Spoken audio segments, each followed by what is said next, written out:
Bonsoir. Bon, je suis très content et très ému de me retrouver en Suisse. Oui, parce que pour un Africain, venir en Suisse, c'est un peu venir en pèlerinage, quoi, tu vois.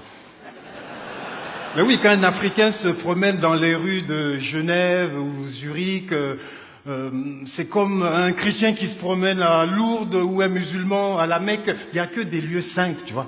Oui, parce que tu es là, tu te promènes, tu trouves des Africains en prière devant un bâtiment. Tu vois. En fait, ils sont en train de prier devant la banque où leur président est venu cacher plus de 450 millions de dollars, tu vois.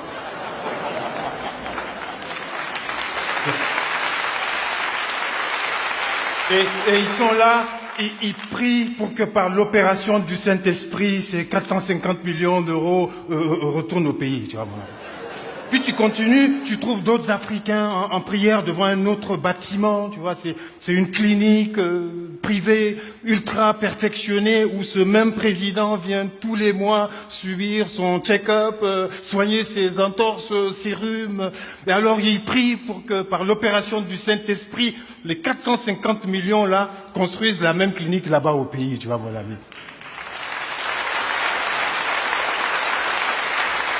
Alors, il y a tout un circuit comme ça, tu continues, tu vas tomber sur le palace où ce même président vient, Thalasso, Sona, tous les mois, puis tu continues, tu tombes sur l'école où il a mis ses enfants, tu vois. Et il y a un président africain dont je tairai le nom, peut-être qu'il y a des Camerounais dans la salle, tu vois. Alors le président Paul Biya... il adore tellement la Suisse qu'il passe plus de temps en Suisse qu'au Cameroun. Tu vois. Ce qui fait que quand il rentre au Cameroun, les Camerounais disent le président Paul Biya est en visite officielle au Cameroun. Tu vois.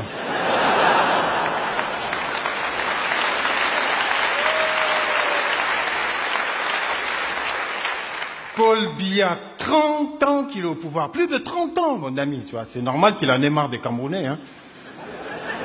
30 ans, même avec une femme, 30 ans de mariage, c'est trop. C'est normal que tu prennes une maîtresse. Hein. Oui, vous les Suisses, vous êtes la maîtresse de Paul Biya, mes amis, tu vois. Et on dirait que cette fois-ci, la maîtresse a décidé de garder l'héritage, tu vois.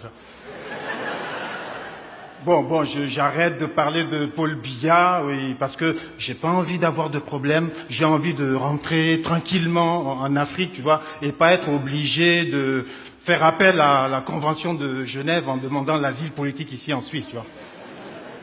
Oui, j'ai pas envie de fâcher mon ami Christophe Blocher, tu vois.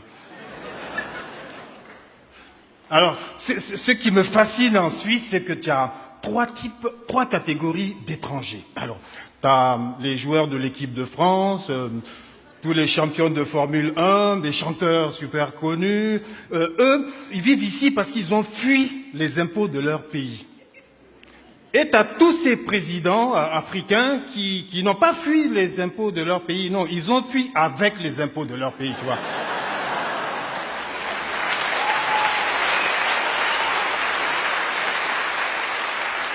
Et tu as la troisième catégorie d'étrangers, tu vois, c'est tous ces migrants qui ont fui, ces dirigeants qui ont fui avec les impôts de leur pays, tu vois. Donc Christophe Blocher, il connaît la solution. S'il veut plus de migrants ici, il faut rendre les 400 millions de dollars là, tu vois. Ah, mon ami, j'adore la Suisse. Bon, alors, pour pas donc avoir de problème, pour ne plus citer de nom, pour ne pas fâcher mon ami Christophe Blocher, c'est pour ça que je ne dis plus que je suis représentant d'un pays ou de l'Afrique, mais représentant de la République très, très démocratique du Gondwana. C'est un pays imaginaire, mais qui existe bien, tu vois. Vous le connaissez, c'est un pays qui est situé très exactement au sud de l'Espagne et au nord de Johannesburg, tu vois. Oui, très exactement ici, tu vois.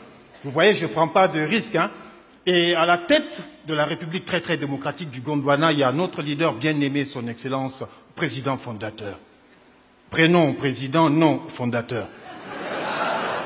Ouais, je ne prends pas de risque, vous voyez. Le président fondateur, il est au pouvoir depuis toujours, jusqu'à fatiguer, comme on dit en Afrique, tu vois.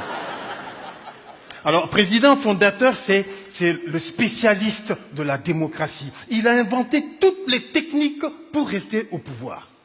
Par exemple, il a inventé un nouveau type d'élection, c'est les élections surprises.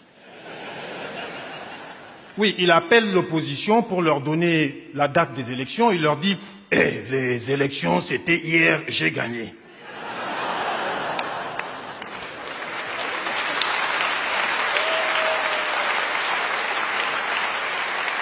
C'est très bien ça, pas de campagne électorale, et donc c'est de l'économie, c'est de l'argent économisé pour le pays, quoi, de l'argent qu'on vient déposer dans les banques ici à Genève, tu vois, comme j'étais.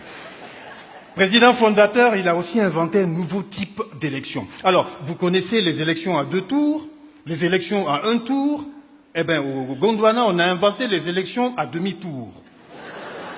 Oui, le jour de l'élection, tu as l'électeur de l'opposition qui se lève avec sa carte d'électeur pour aller voter. Et il tombe sur un policier qui lui dit « Eh, tu vas où comme ça? Tu sais pas que c'est les élections à demi-tour? Fais demi-tour, rentre chez toi. »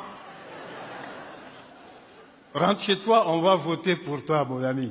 Alors, il y a aussi le fait qu'au Gondwana, les élections, c'est tellement un moment privilégié que c'est devenu un jour saint. C'est une fête religieuse, le jour des élections. C'est la fête de Pâques. Bon, à la fête de Pâques, vous le savez, il y a une tradition où les parents cachent des œufs dans le jardin pour que les enfants les trouvent. Au Gondwana, président fondateur fait la même chose. Il cache les bureaux de vote. Et les électeurs de l'opposition passent toute leur journée à chercher les bureaux de vote, tu vois, partout.